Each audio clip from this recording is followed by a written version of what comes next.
Bienvenue à notre nouvelle émission, le coup de gueule de Nicolas Bonal. Aujourd'hui, Nicolas va nous parler de la dictature sanitaire. À toi, Nicolas. Oui, bonjour Gilbert. Donc, la notion de dictature sanitaire, elle est sur toutes les bouches, surtout dans la bouche des antisystèmes ou des lanceurs d'alerte, comme on dit, ou des protestataires, ou des gens d'extrême droite, ou des gens d'extrême gauche. On a d'ailleurs vu qu'en France, les seuls politiques qui ont joué un rôle intéressant, c'est Florian Philippot et la petite Marion Le Pen, et le reste s'est rangé derrière le gouvernement et ses lois et son comportement liberticide. Alors évidemment, la notion de dictature est assez vague, il faut bien le dire, mais je vais y revenir justement parce que cette notion de dictature, elle est apparue en fait en deux temps. Il y a une notion traditionnelle qui est la notion à la grecque, on va dire, avec un pouvoir autoritaire qui frappe, qui tape dessus, qui enferme les gens dans les prisons et tout. Et puis, il y a une notion plus moderne qui est apparue avec le progrès économique, avec la révolution industrielle, avec les moyens modernes de communication, et elle a été analysée par un certain nombre de gens tout à fait respectables, qui ne sont pas des extrémistes politiques, mais qui constatent simplement que le monde actuel est un monde qui tourne facilement vers la dictature. Alors, par exemple, nous, on a évidemment l'aspect dictature sanitaire, je vais y revenir, le vaccin, le pass, on a les progrès de l'étatisme. On a vu aux États-Unis un article intéressant d'un certain Jordan Schachtel hier, qui lui a parlé dans le site libertarien de Ron Paul en fait une dictature démocrate aux États-Unis, parce que les démocrates tenaient déjà l'administration à Washington. Il dit que c'est de l'ordre de 95% des fonctionnaires américains qui sont des démocrates, et que donc ils ont viré Trump, ces fonctionnaires, avec le Covid, entre autres, et qu'ensuite ils l'ont remplacé par une dictature covidiste. Mais ce qui est intéressant, c'est qu'il dit que c'est fini. C'est-à-dire que le sujet qu'on est en train de faire, le coup de gueule de Nicolas Bonal sur la dictature sanitaire, peut-être qu'il n'est déjà plus valable. Pour ce monsieur, pour Schachtel, il dit, une fois qu'ils ont viré Trump, une fois qu'ils ont pris le pouvoir, une fois qu'ils ont encadré le pays, il n'y a peut-être plus besoin de cette dictature sanitaire. Elle est déjà passée d'usage. Or, en ce moment, il y a plutôt des bonnes nouvelles. On a vu Philippot qui parle des embarras du concert d'Indochine qui n'a pas pu se monter parce que justement on demande trop de contraintes aux gens, et il y a des limites. Il y a des limites. Et puis de l'autre côté, il y a le pass sanitaire. Le Sénat n'est pas très d'accord, ça devient très compliqué. Ensuite, il y a les complications technologiques, ce que disait mon ami Lucien Cerise sur le fait qu'on va vers une société de la déglingue, parce que si en effet il faut sortir les codes QR, les ci, les ça pour sortir dehors, ça va devenir tellement ridicule que ça ne pourra pas durer. Il y a donc tout un tas de notions à approcher, mais je vais commencer quand même par, puisque c'est ma formation, historien, par un rappel historique. Donc, je disais, je pensais à Bernanos, que j'ai relu ces jours-ci. Bernanos rentre d'Amérique du Sud, où, comme moi, il a vécu des années, en 1946, à l'appel du général de Gaulle. Et il commence à constater que la démocratie n'a pas grand-chose à reprocher au système hitlérien, tel quel.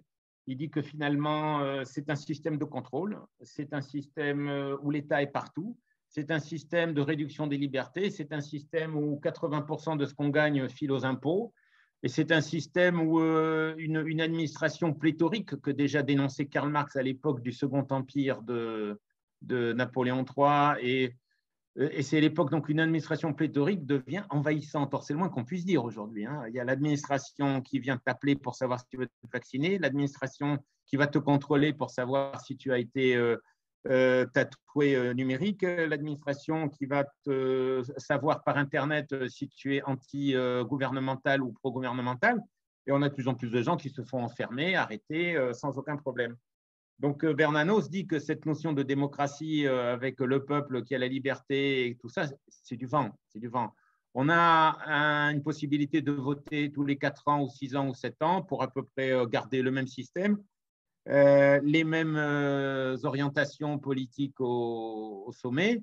Et en France, on le sait bien depuis 40 ans, il n'y a aucun intérêt à voter droite ou voter gauche. tu restes dans le cadre européen qui lui-même devient de plus en plus fou avec Ursula von der Leyen et ses conseillers, notamment un certain Peter Piot, qui est une terreur. Il est marié à une Américaine qui s'appelle Larsen. Et ce sont deux vaccinateurs en chef. Et alors, eux veulent en effet persécuter les gens qui ne se vaccinent pas en Europe. Mais ça, malheureusement, ça s'intègre dans un ensemble de déperdition de liberté qui est très ancien. Et les gens ne s'en rendent pas compte. Dans les années 2000, quand on a vu vraiment le mondialisme se mettre en place en Occident et le système Internet avec un système global avec plus aucune différence politique entre droite et gauche et tout ça, Serge Halimi, avec qui j'étais en correspondance à l'époque dans le monde diplomatique, a parlé de société néo-totalitaire. Je trouve que c'était assez juste. Bernanos, lui, utilise 2 autres fois le mot totalitaire dans La liberté, pourquoi faire. Bernanos dit il y a la démocratie totalitaire, comme ça, comme on dit, c'est un oxymore, mais j'aime beaucoup, on peut tout à fait démocratie totalitaire. De toute manière, comme je l'ai dit la semaine dernière, il y a quand même aussi dans la démocratie grecque quelque chose qui fait assez peur. Hein. Le citoyen est complètement en esclavage vis-à-vis de l'État. Hein. Alors on dit que c'est un homme libre, mais c'est une manière de parler hein, quand même dans ce cas. Et ensuite, il y a à la même époque donc société totalitaire, démocratie totalitaire et capitalisme totalitaire. Le capitalisme totalitaire devient possible en ce moment de manière assez facile, vu que les fameuses GAFAM contrôlent tout. Elles contrôlent nos vies, elles contrôlent notre pensée. L'individu, surtout anti-système, j'allais dire, passe beaucoup de temps à s'informer, donc on sait tout ce qu'il pense sur Internet. Il est tout le temps à réagir, donc on sait comment il réagit. Ces GAFAM valent 2000 milliards de dollars chacune en bourse, ou 3000, je ne sais plus, Microsoft, Apple, Facebook, etc., Amazon. Et je me souviens, tu te souviens aussi, quand nous étions jeunes, il y a eu ce petit film de Henri Verneuil qui était très sympathique, Henri Verneuil d'origine arménienne, un bon camarade d'Anard de droite, proche d'Audiard, mais qui avait en même temps une belle vue de ce qui allait nous passer. Il a fait un film sur la CIA qui s'appelle Le Serpent. Et ensuite, il a fait 1000 milliards de dollars. 1000 milliards de dollars, c'est pour ça que j'y viens, c'était la totalité des actifs boursiers de l'époque. Aujourd'hui, mais c'est peanuts, c'est rien du tout. Je crois que c'est 50 000 milliards pour Wall Street ou 60 000, puisque ça augmente tous les jours avec tout le pognon qu'ont déversé les banques centrales. Et on a 2500 milliards par GAFAM, pour Google, pour Amazon et tout ça. Donc, cela a fantastiquement gonflé. Or, ce sont ces gens qui ont les outils technologiques pour contrôler totalement les populations, si les populations acceptent de se faire marquer numériquement. Moi, personnellement, je n'ai pas de smartphone et je déconseille aux gens d'avoir un smartphone. Évidemment, comment dire aux gens arrêtez d'avoir un smartphone? Donc là aussi, on est dans une dictature un peu particulière dont a parlé Bernanos. Il dit, Bernanos, il y a une complicité suspecte entre la victime et le bourreau. Comme c'est juste, comme c'est vrai. On revient au sujet de la dernière fois, la servitude volontaire, et quelque chose d'un peu plus vicieux là. C'est qu'en effet, on adore la technologie, on adore la bagnole, on adore les jouets techniques, on adore le smartphone. Donc, il est difficile après de réclamer une indépendance quand on est devenu addict, comme on dit, à cette drogue de technologie qui limite nos libertés. Voilà. Sans cette technologie, on ne serait pas capable de faire cette émission. Je sais. Avant, on avait la correspondance, on avait les lettres, on avait d'autres manières de s'exprimer qui étaient plus belles et plus profondes hein, que le petit message d'aujourd'hui. Ça, alors, c'est un autre débat pour ou contre la technologie. Il est évident que moi, je suis contre, mais d'un autre côté, je suis comme tout le monde. Je suis techno-dépendant, j'aime ça, etc. Mais enfin, il faut savoir que je n'ai pas Internet ici. Je le pique à mon voisin, je le pirate et que je n'ai pas de smartphone.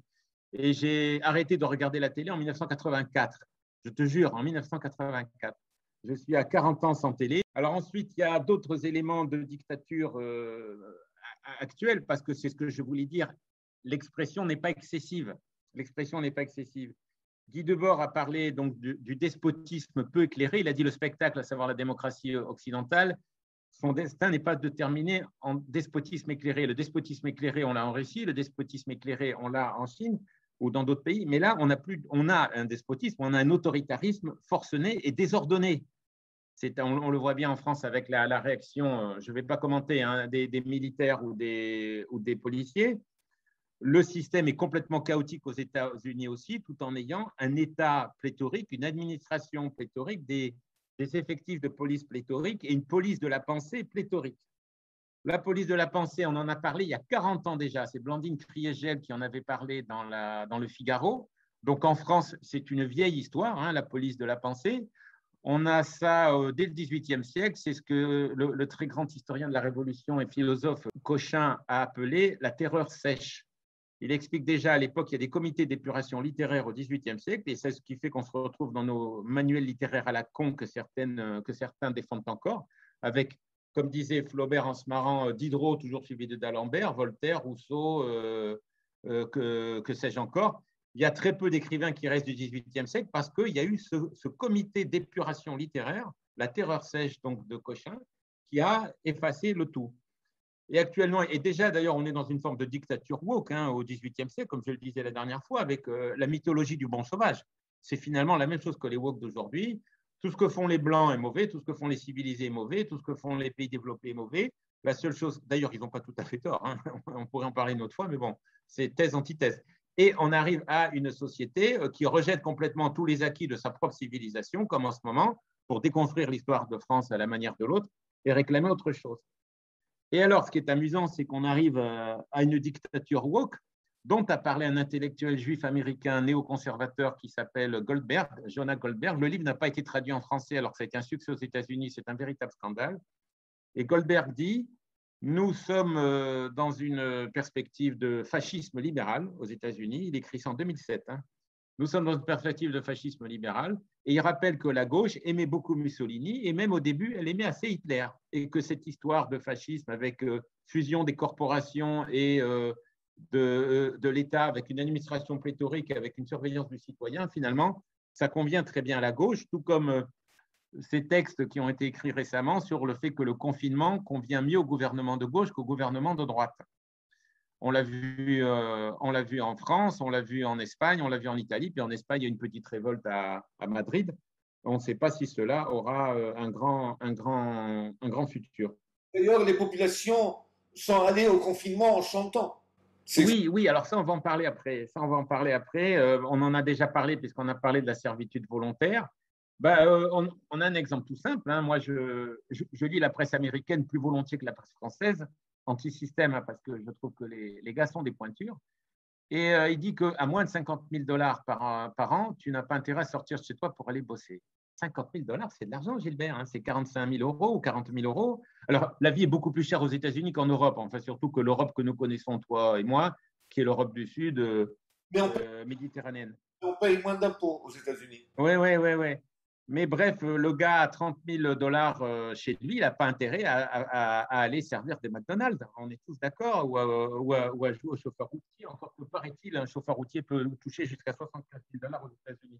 Là encore, c'est un pays tellement compliqué, les États-Unis, qu'il est toujours très, très difficile d'en parler, voir ce qui se passe au Texas ou ce qui se passe en Floride, qui sont des pays 100 fois plus libres que la Russie ou la Chine, que nous donnent en exemple certains antisystèmes. Là, donc, on a tout un tas d'éléments qui permettent de dire que le monde moderne a créé une dictature et il a créé en effet un citoyen extrêmement soumis, extrêmement résigné. C'est le troupeau dont parle Tocqueville, qui est extrêmement résigné, qui est extrêmement docile, dont parle, et Tocqueville dit cette phrase fameuse que l'État pourrait lui ôter la peine de vivre. On y est presque avec la mythologie qui s'est développée autour du vaccin. Et la mythologie Bill Gates, hein, je ne parle pas de celle des antisystèmes, c'est Bill Gates qui a dit on a les vidéos, nous voulons 1,5 milliard de gens de moins grâce au vaccin. Donc, on a ça, un État qui, avec l'aide des corporations, va pouvoir réduire le nombre de la population. Maintenant, je passe à un seuil plus précis qui est celui de la dictature sanitaire. Alors, on a vu que le docteur Denis Agré a été arrêté, que le docteur Fourtillan a été arrêté. Il y a un médecin dans je ne sais plus quel pays qui a été en Italie, je crois qu'il s'est non, en Grèce, c'est ce que me disait mon ami Panagiotis Grigoriou, qui a eu un livre publié chez Fayard sur la crise grecque il y a une dizaine d'années. Et donc, cette pauvre femme s'est retrouvée en asile psychiatrique parce qu'elle déconseillait les vaccins. Donc, en effet, ça devient un peu inquiétant. Alors, la mythologie de la dictature sanitaire pour le système, on va reprendre Attali, à tout seigneur, tout honneur. Il parle d'un gouvernement mondial qui pourra se faire avec une crise sanitaire mondiale. Il parle de la monarchie absolue qui s'est établie en France avec les hôpitaux, on pense aux invalides, on pense à tout ça. Et dès le XVIIe siècle, ensuite avec Napoléon, ça se renforce évidemment. Et comme par hasard, ce sont deux stars de notre histoire, hein, les tyrans, hein, c'est Louis XIV et Napoléon. On assiste donc à une militarisation de la France, à une centralisation de la France que Tocqueville a aussi dénoncé dans son ancien régime et la Révolution. On a le dogme des invalides et on a organisé notre culture patriotique autour de la guerre et de la mort. C'est ça, hein, malheureusement. C'est pour ça que moi, je suis très, très antipatriote. Et j'ai écrit un livre contre ça, justement, en 1997, qui s'appelait Le coq hérétique, autopsie de l'exception française, où je montrais les problèmes qui sont liés à la conscience française depuis cette époque. Il avait été publié aux Belles Lettres. Et c'est-à-dire un éditeur plutôt libéral et plutôt libertarien, comme on disait à l'époque. Maintenant, évidemment, cette notion est compliquée. La notion de dictature sanitaire, elle s'est mise en place avec le développement des vaccins, le développement des hôpitaux, le développement de la santé publique. Alexis Carrel en parle très bien. Et puis, il y a un développement qui devient fou, dont a parlé Václavic, Paul Václavic, dans des livres passionnants et très drôles. Hein. Ça, je les recommande beaucoup, Václavic, dans les années 60 et 70. Il parlait donc comment faire vous-même votre malheur. Et il disait on dépense des fortunes colossales pour la santé en général pour rien. Un Allemand avale dans sa vie 3 tonnes de pastilles et de comprimés et de médicaments. Enfin, 3 tonnes, j'exagère à peine, hein, peut-être 2. Et on se retrouve en effet dans le film Vol au-dessus d'un nid de coucou avec l'infirmière en chef jouée par Louise Fletcher qui contrôle tout son régiment de malades imaginaires ou pas imaginaires et qui instaure une petite dictature. Là-dessus aussi, Chesterton a écrit de très belles phrases sur la dictature féministe qui se met en place aux États-Unis. Lui, il l'a décrit dans les années 20. Hein, dans les années 20 et il appelle ça le monde comme nurserie. Et il dit le citoyen n'aura plus de droits, le citoyen sera un enfant. On est infantilisé dans ce cadre, oui. D'ailleurs, tu remarqueras le déferlement de programmes sanitaires sur les télévisions et les médias en général, partout, et même Hollywood, dans toutes leurs séries télévisées maintenant et dans tous leurs films, il y a la figure du psychiatre qui est toujours omniprésente. Ce que tu disais sur les psychiatres est intéressant parce que Tocqueville l'annonce aussi. Il dit en démocratie, on va ignorer le corps et on va aller droit à l'âme. Et en fait, donc, on voit déjà que le cerveau sera altéré. Et Bernanos en parle aussi, alors qu'on n'est pas encore vraiment dans la neuropsychiatrie ou dans le neuropiratage de mon ami Cerise. Mais déjà, ces penseurs voient que par la presse, par l'opinion publique, on va arriver à créer un individu normalisé, en quelque sorte, de plus en plus banal et de plus en plus répétitif. Et ensuite, avec les guerres et avec les progrès de la communication, ça va devenir de plus en plus simple.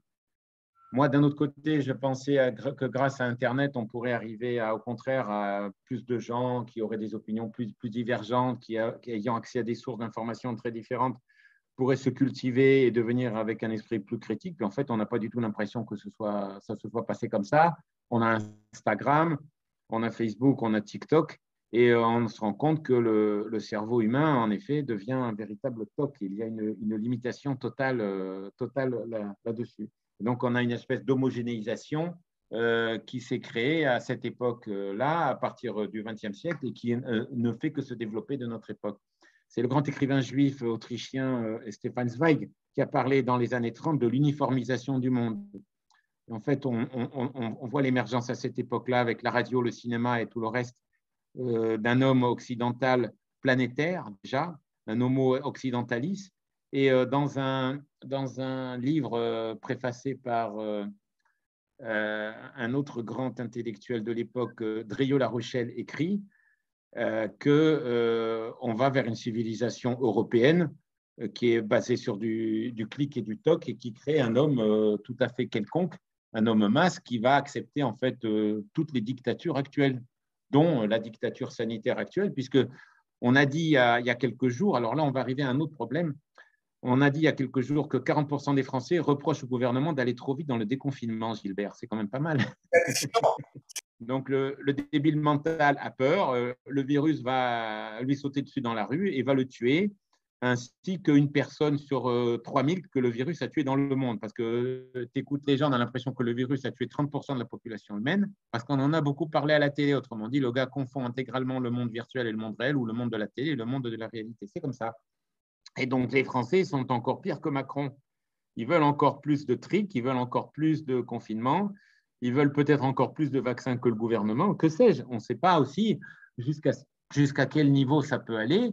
Et là, on peut renverser donc la notion de dictature. La dictature, non pas vient d'en haut et s'applique à un pauvre peuple victime, mais la dictature vient d'en bas, de cet homme masse dont on vient de parler, l'homme sans qualité aussi de l'écrivain Mugil, l'homme universalisé de Stefan Zweig. Je cite un dessin des intellectuels juifs pour montrer que ce n'est pas du tout lié à des fantasmes nazis. Au contraire, ils ont parfaitement vu ça arriver. Il y a aussi Elias Canetti dans Masse et Puissance, qui en a très bien parlé. Et donc, on a cette espèce d'individu crétin qui réclame plus de contrôle, plus de psychiatres, plus de soutien, plus d'allocations, plus de subventions. C'est que le citoyen dont on parlait il y a 5 minutes sur Biden, à propos de Biden qui dit bon, ben, je vais vous donner 30 000 ou 40 000 dollars par an, bon, ben, les gars ne vont plus travailler. Et en effet, si on peut lui dire ben, ne sors pas parce que tu sais c'est dangereux et reste à la maison et connecte-toi, pourquoi pas? Donc là, est-ce qu'on est en dictature? On n'est pas plutôt dans une involution totale de l'humanité, dans une espèce de bonhomme enfermé dans une cellule et qui croit tranquillement ce qu'on lui dit, pourvu qu'on lui assure le minimum vital pour se loger et pour s'alimenter. Et on en revient au film qui m'a vraiment marqué. Je crois que c'est un des films les plus importants du 21e siècle, c'est The Island, qui n'a eu aucun succès avec Ewan McGregor et Scarlett Johansson. Donc, ce sont des clones qui ont été transformés en humains parce que on avait besoin de leur conscience pour pouvoir couper leurs morceaux pour les donner aux propriétaires, si j'ose dire. Ces clones, on les maintient dans une espèce de base. On fait croire qu'il y a une épidémie dehors et ils n'osent pas sortir. Et on a des images extraordinaires de ce film parce qu'ils ont des bracelets. Même pour ouvrir son placard chez lui, il a besoin d'un bracelet. Et s'il se met à faire pipi, on analyse instantanément ses urines parce que c'est important évidemment en amont. Et ensuite, ils n'ont pas le droit de se contacter. Et un agent arrive, ce n'est pas un robot, ce n'est pas un drone, parce que maintenant c'est des drones à Singapour, hein, on est allé encore plus loin que The Island, pour leur dire de maintenir une certaine distanciation entre eux. Et alors après, le grand médecin qui est joué par l'acteur irlandais que j'aime beaucoup, Sean Bean, explique qu'on leur a maintenu un cerveau d'enfant de 15 ans. C'est-à-dire pas vraiment de petits, de petits 6-8 ans, mais plutôt de... Alors actuellement, quand tu vois les gamins de 15 ans passer dans la rue avec le smartphone et le masque sur la tête, tu te dis, bon, ben, le cinéma est dépassé par la réalité. C'est exactement comme tout à l'heure quand on disait que le peuple veut peut-être plus encore de confinement que Cédrico ou que Macron. C'est possible aussi. Parce que moi, il y a un moment, il faut arrêter de dire que les gens sont des pauvres victimes. On a parlé dans les années 90 déjà d'adolescents. En effet, une espèce d'âge un petit peu. En fait, on nous a souvent dit que l'adolescent est un rebelle. Moi, je me souviens très bien de mon adolescence. Je dirais que c'est plutôt l'inverse. Il est peut-être pas très aimable avec ses parents en général, l'adolescent, mais alors pour le reste, pour ce qui est de suivre les modes, pour de suivre les stars télé, pour suivre les stars machin, il n'y a pas plus soumis que l'adolescent. Il est formaté par la musique, ou ce qu'on appelle musique, et par le sport, et ce qu'on appelle le sport, et c'est à peu près tout. Si je peux encore rajouter quelque chose, j'ai eu un mot amusant avec un ami récemment qui m'a dit, en effet, il n'y a plus besoin de fabrique du consentement, il y a consentement. Donc à ce moment-là, est-ce qu'on peut parler de dictature sanitaire et est-ce qu'on peut dénoncer la dictature en tant que telle? Ça me paraît très compliqué. C'est pour ça que moi, dans mes chroniques qui ont été publiées sur Amazon, et tu as publié aussi mon livre sur Céline, où il a très bien vu ces choses-là. Céline, c'est ça qui m'a intéressé chez lui, beaucoup plus que l'antisémitisme ou tout ça. C'était de montrer à quel point Céline a compris que l'homme moderne, mamma mia, c'était pas grand-chose et qu'il était prêt à tout accepter, la guerre, etc. Et que la notion de démocratie, exactement comme le disait Bernanos, dans ce contexte, ce n'est pas le citoyen brillant athénien qui va faire un beau discours pour dire cher citoyen, voilà comment notre République doit agir. Non, c'est plutôt au sens moderne, quelqu'un qui fait tranquillement partie du troupeau hébété et docile dont a parlé Tocqueville. Voilà. Je te remercie, Nicolas. Et on se donne rendez-vous dans 15 jours pour ton prochain coup de gueule. D'accord. Allez, à bientôt. Au revoir.